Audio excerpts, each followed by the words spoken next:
Hello! Welcome to another episode of Pwatree Chit Chat. I'm your host, Dan Libman. I'm always excited to read a brand new poem, and we've got one in the New Yorker. It's called For the Children, and it's by James Richardson. And let's go over to the contributors' notes and see if we can learn something about Mr. Richardson. I always like to know a little bit about the poets. And it says here that Mr. Richardson teaches at Princeton. Professor Richardson teaches at Princeton. His latest collection of poetry and aphorisms. Ooh, aphorisms. That means sometimes Professor Richardson's ideas are so good he can contain them all in one sentence. That's pretty good. His latest collection is called During. One word. During. That's the name of his book. All right. Let's read the poem about the children. Is there anything more exciting than reading a new... Okay. They were unutterably lovely, the aliens, when finally we knew them.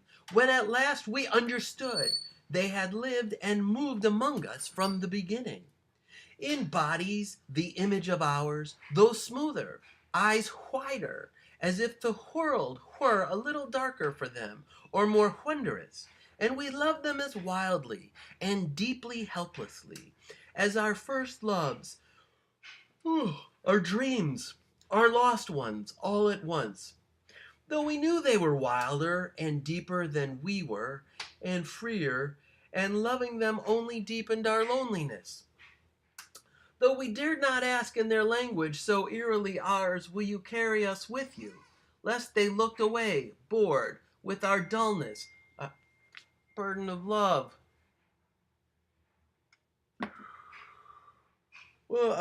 Burden of love. Where was I? Our ignorant dying.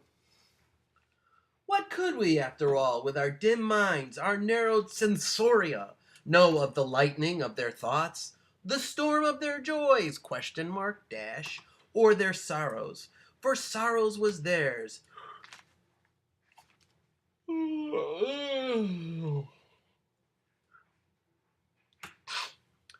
Why in the world these creatures, immortal and perfect, should be so gloomy and aimless was beyond us. Yet they grew so slowly into the unprecedented lives we had thought they were seized instantly at their right.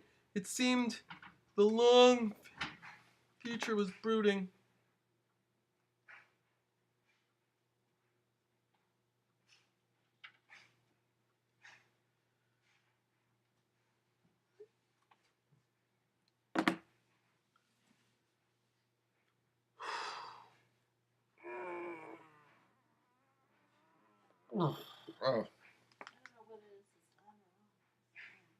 And at last they dismissed their fanatic travels faster than light that had landed them here on their magic technologies, that had taught them, it seemed, what anyone could have told them, and they ceased to gather on corners dreaming of rescues, and glanced if at all sidelong at the stars. Maybe some earthly pathogen had warned them of the weakness of the sun, and had left them so wan that even the radiant children could not tell them from us when they sat with us sipping at coffee, little more patiently now, enduring our sadness, sad adoration. That's it.